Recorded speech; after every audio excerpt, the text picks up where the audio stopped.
그리고 각 사람이 자기 집으로 돌아가고, 하지만 예수님께서는 알리브 산으로 가시니라.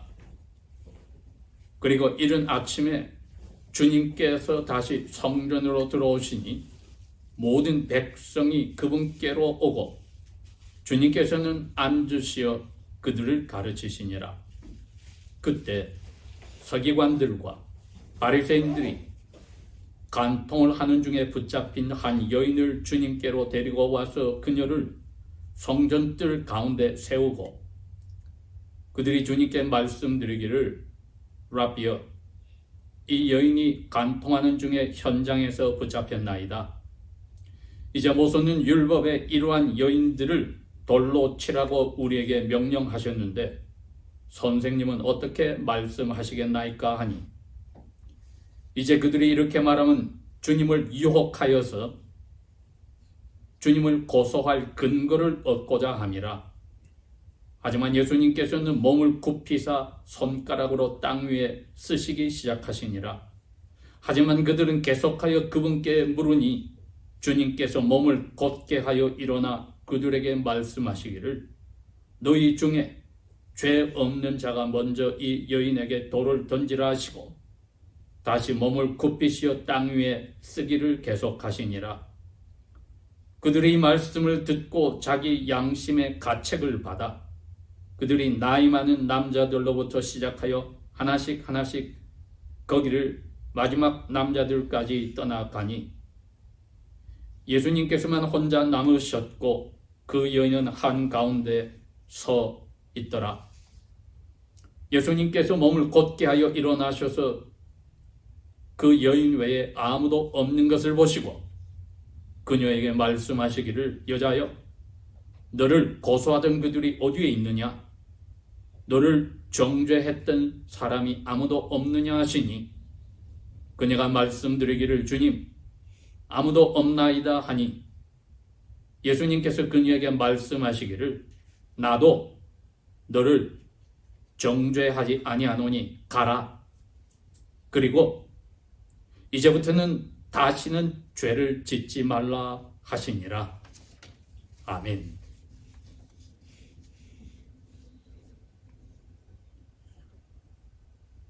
요한은 공관복음, 마태, 마가, 누가에 기록되지 아니한 이 사건을 적었습니다. 아마도 예수님께서 갈릴리 주로 마지막 여행을 가시고 변화산에서 모세와 엘리야를 만나고 장차 고난 당하심에 대해서 이야기도 듣고 위로도 받고 하는 그 경험을 하시기 직전의 사건으로 오늘날로 치면은 10월 달에 일어난 사건입니다. 유대인의 3대 명절 중에 하나가 바로 그 세 번째 10월에 있는 명절인 장막절이 됩니다. 예수님께서 장막절은 야훼의 말씀에 따라서 1년에 3번씩 이스라엘의 남자들은 다 야훼 앞에 나와야 되니까 제자들과 동생들은 먼저 갔을지라도 예수님은 움직이지 않다가 장막절 중간쯤에 예루살렘으로 올라가셨습니다. 그러니 그 다음 해 4월쯤에 예수님께서 고난을 당하고 돌아가셨으니까 약 6개월 전에 마지막 예루살렘에서 고난 당하기 전에 여행 전에 머무르고 아주 심각한 자리까지 제자들도 피부로 느낄 정도로 유대인의 공회와 대립각을 세우는 모습을 보게 됩니다. 장막절은 유대인들이 광야의 40년 자기 조상들의 생활이 야훼의 은혜로 입은 옷도 신은 샌들도 닳아버리지 않고 발도 부르트지 않음을 감사하는, 그리하여 그러한 체험을 자기들이 해보는 일주일간의 명절이었습니다. 그런데 그 명절에 저녁부터 그 다음날 새벽까지 매일 일주일 동안 일어나는 하나의 행사가 있으니 샘물을 떠서 야훼 앞에 포도주와 같이 부어서 드리는 그러한 행사가 있었습니다. 야훼 앞에 생수를 부어서 야훼께서 우리 삶의 근원이신 것을 40년 동안에 자기 조상들이 겪고 감사했듯이 우리도 그렇게 합니다는 표현을 매일 저녁에 하였던 것입니다. 그리고 마지막 날은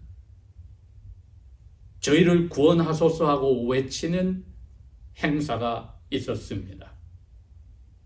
그때 예수님께서 7장 37절에 그 중간에 가면 그 말씀이 나옵니다. 크게 소리를 내셔서 사람들에게 이야기하였습니다. 37절에서 39절.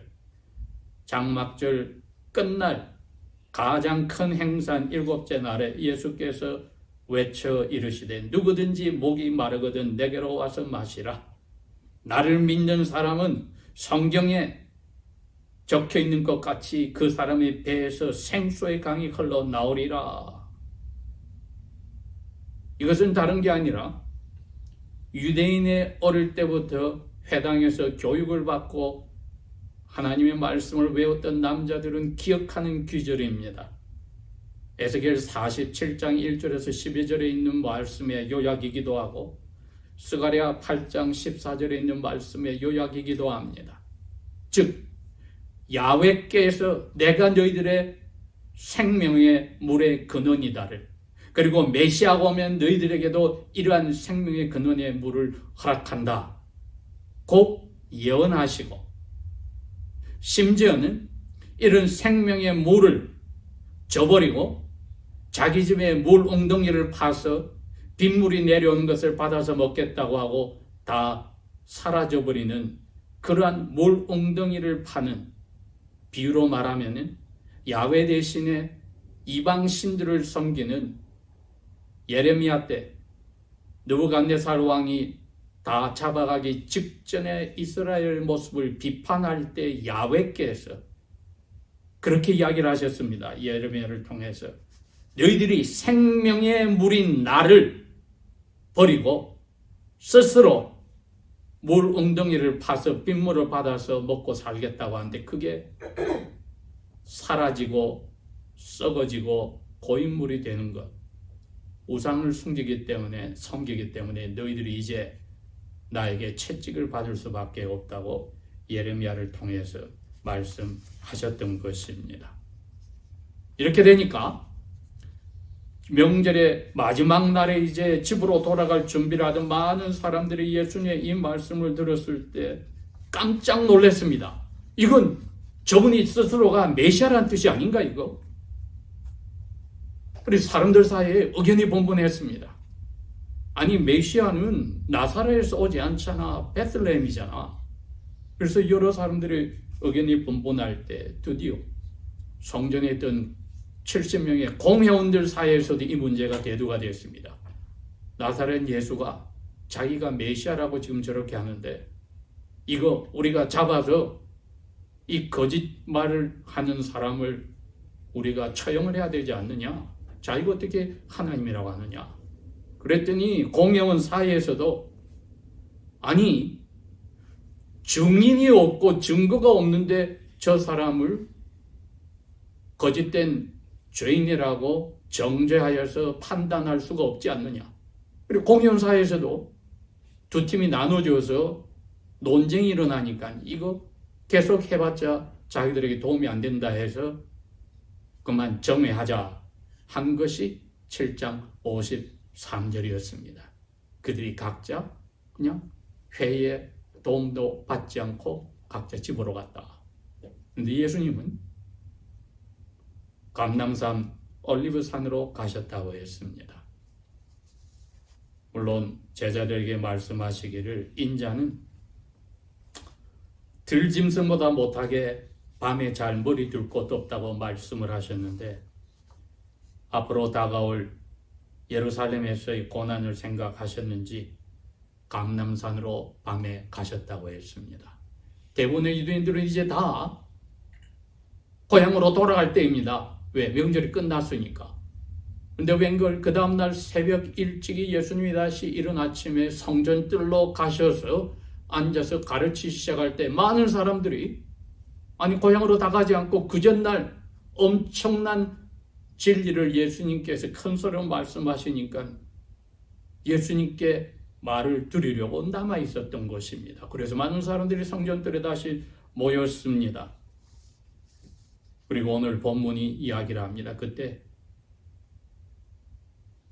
그 공회원들입니다. 본문에 나와 있는 말씀이 공회원을 설명하는 겁니다. 제사장들도 그리고 서기관들도 한 여인을 붙들어 왔다. 그리고 예수님께서 가르치고 계신데 중간에 스탑을 시키고 자기들 할 이야기를 합니다. 어제 자기들이 끝내지 못한 것 다시 한번 예수께서 이제 자기가 메시아라고 밝히신 것 같으니까 사람들 앞에서 예수를 고발할 수 있고 고소하려고 트집을 잡으려고 여인을 데리고 와서 말하기를 서기관과 바리새인들이 간통하는 중에 있는 여인을 저희들이 현장에서 잡았습니다. 아마도 명절 때 사람들의 마음이 들떠서 이런 일이 벌어졌는지는 모르겠습니다. 보통 자기 집에서 그때는 자는 것이 아니라 천막을 만들어서 그 위에 팜트리에 그 브랜치 같은 것을 얹어놓고 잠을 자는 경험을 하는 일주일의 삶인데 이 여인도 어떤 사람과 간통을 하다가 현장에서 발각이 됐다고 했습니다. 그런데 간통이라는 것은 혼자 불가능하니 남자가 있어야 되는데 남자는 없었습니다. 그러면 현장에서 잡혔다고 볼 수가 없는 거지요. 왜? 남자가 없으면 현장에서 간통이 성립이 안 되니까. 그럼에도 불구하고 이 서기관들과 바리새인 즉 공회들은 예수님께 이 여인을 데리고 와서 성전뜰에 많은 사람이 서서 말씀을 듣고 있는 그 가운데 예수님 앞에 세워두었다. 그리고 붙잡혔습니다.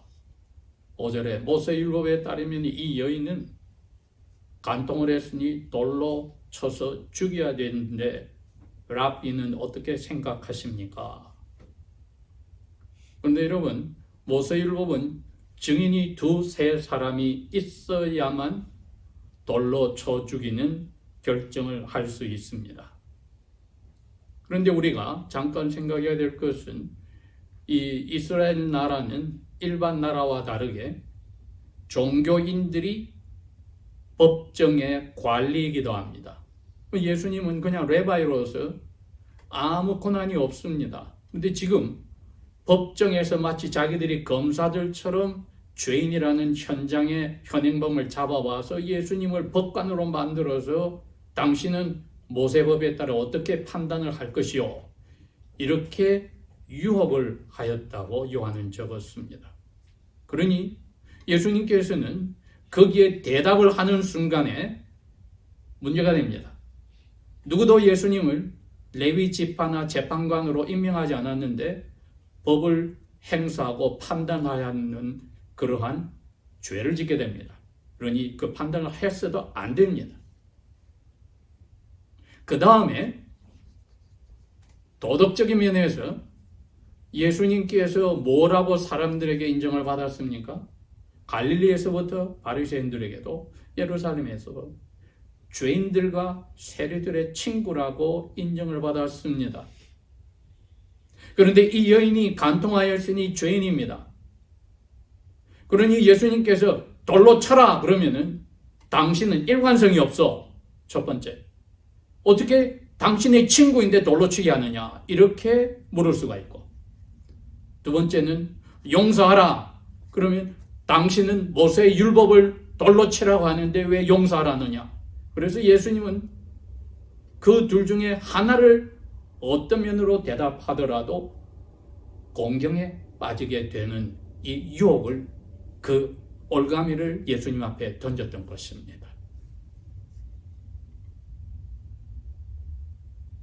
근데 예수님은 마치 그 사람들의 말을 듣지 않은 양 구부려서 손가락으로 땅에 글을 쓰기 시작을 하셨다.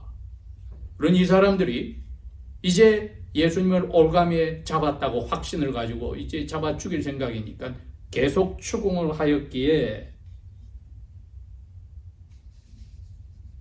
7절 중간에 주님께서 몸을 곱게 하여 일어나 그들에게 말씀하시기를 너희 중에 죄 없는 사람이 먼저 이 여인에게 하나님의 율법 말씀대로 돌을 던지라 하시고 8절 다시 몸을 굽히시어 땅 위에 쓰기를 계속 하시니라. 제가 오늘 이 사건의 제목을 이 여인은 과연 복된 여인인가? 제가 제목을 그렇게 붙였습니다. 복을 받은 여인이 아니라 복된 여인인가? 우리가 지난 5주 동안에 공부하고 지난주일 결론을 내렸듯이 복된 상태에 있는 여인인가?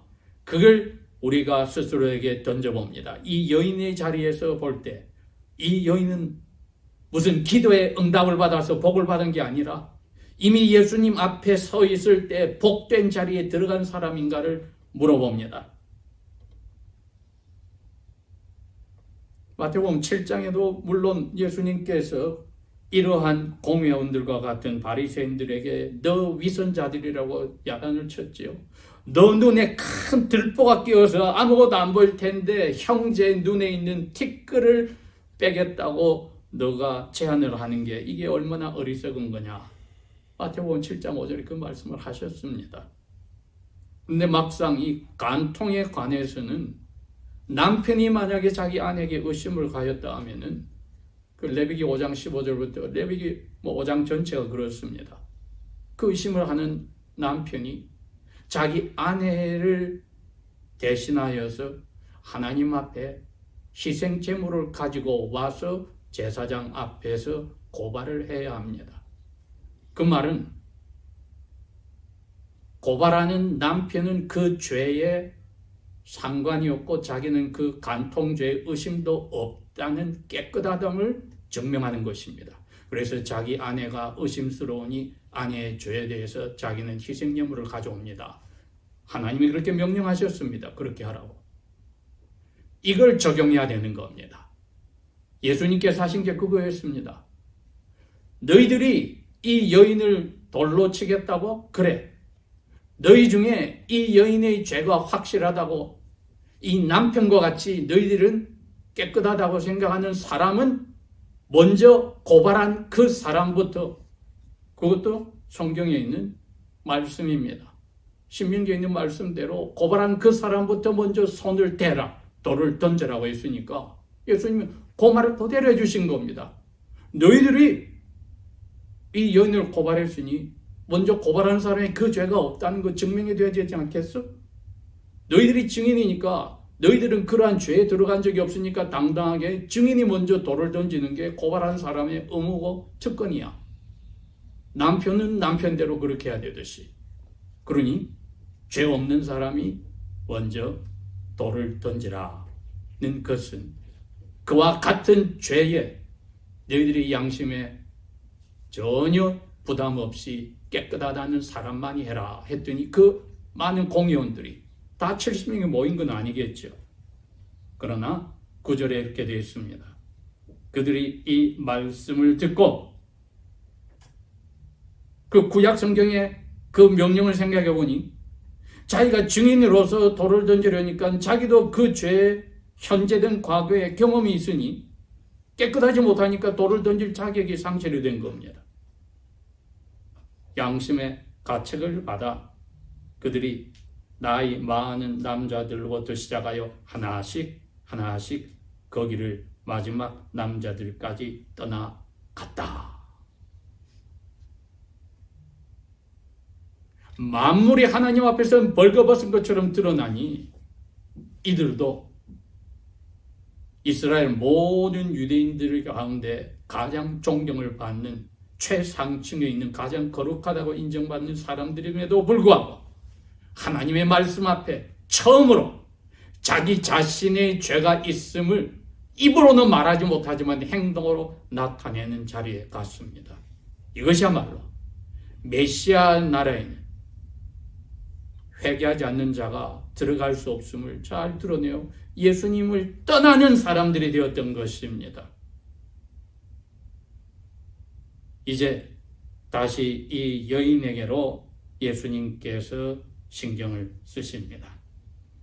9절 마지막 예수님께서만 혼자 아직 앉아 계셨겠지요. 그리고 그 여인은 그들이 중간에 세웠던 것처럼 그 한가운데 서 있더라. 물론 회중들이 거기 있습니다. 단지 회중들은 아직까지 여기에 광녀가 없으니까 요한은 적지 않았습니다. 그러나 그 여자를 고발하던 그 많은 공회원들은 다 남자들 뿐이니까 다 사라져 버렸습니다. 예수님께서 다시금 몸을 곱게 하여 일어나셔서 그 여인 외에는 아무도 없는 것을 먼저 보셨다. 그리고 그녀에게 말씀하십니다. 여자여, 너를 고소하던 그들이 어디 있느냐? 너를 정죄했던 사람이 이제 아무도 없느냐? 하시니 그녀가 말씀드리기를 주님, 아무도 없습니다. 예수님께서 그녀에게 말씀하시기를 나도 너를 죄를 지었다고 하지 아니하노니 가라. 이건 하나님의 은혜를 받고 기쁨으로 가는 사람의 표현입니다. 용서받은 사람의 복된 상태를 이야기하는 겁니다. 이제부터는 다시는 죄를 짓지 말라. 하나님 앞에 가장 이스라엘에게서 존경받는 왕의 자리에 있으면서 간통죄와 다른 사람을 살인하도록 교사한 죄와 그 사람을 죽이는 주범이 된 살인죄를 지었던 다윗 왕은 자기 입으로 야훼 앞에 잘못이 지적당했을 때 시편 51편에 고백했습니다. 3절에 나는 내 죄덩어리를 아는데 이 죄가 항상 제 앞에 있습니다.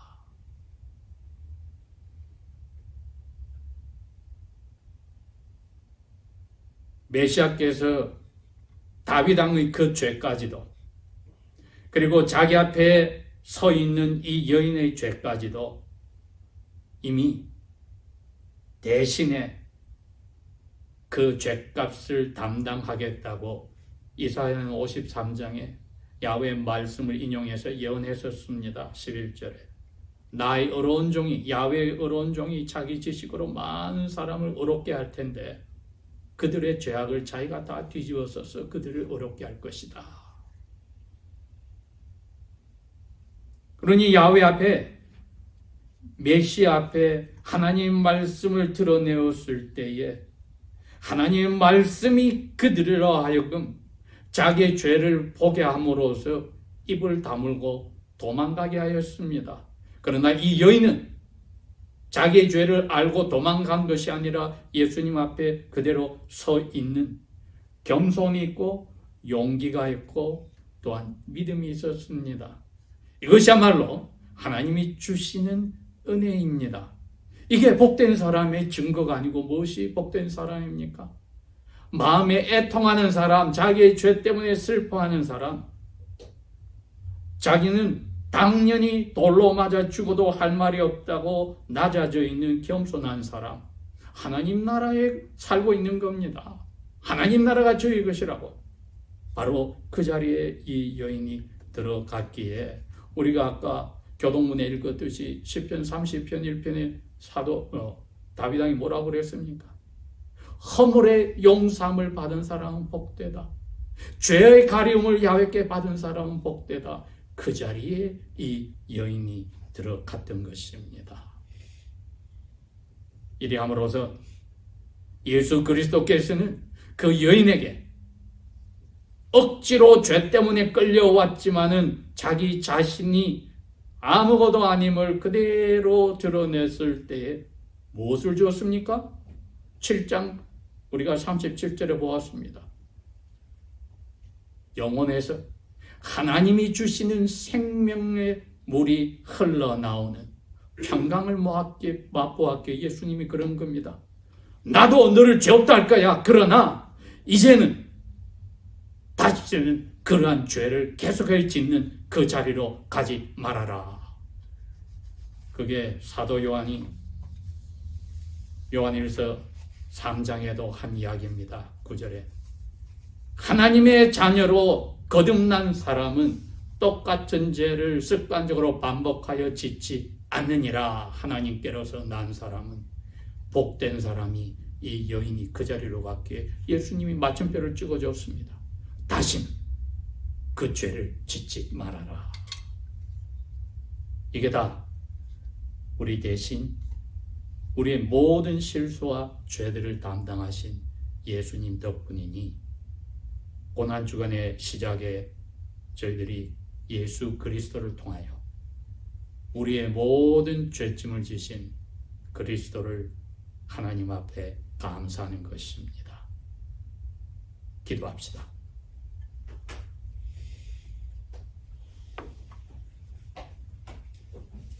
아버지 하나님, 저희들이 죄가 머리털보다 많음을 항상 고백하며 깨달을 수 있도록 성령이여 깨우쳐 주소서. 그러나 우리 죄가를 예수님께서 담당하셨음을 저희들이 감사하고 찬양해야 하므로 그러한 죄에 계속하여 들어가는 그 유혹을 이기는 힘을 주시고 담대하게 주님 오시는 그 자리에 서게 하소서. 예수님 이름으로 감사 기도합니다. 아멘.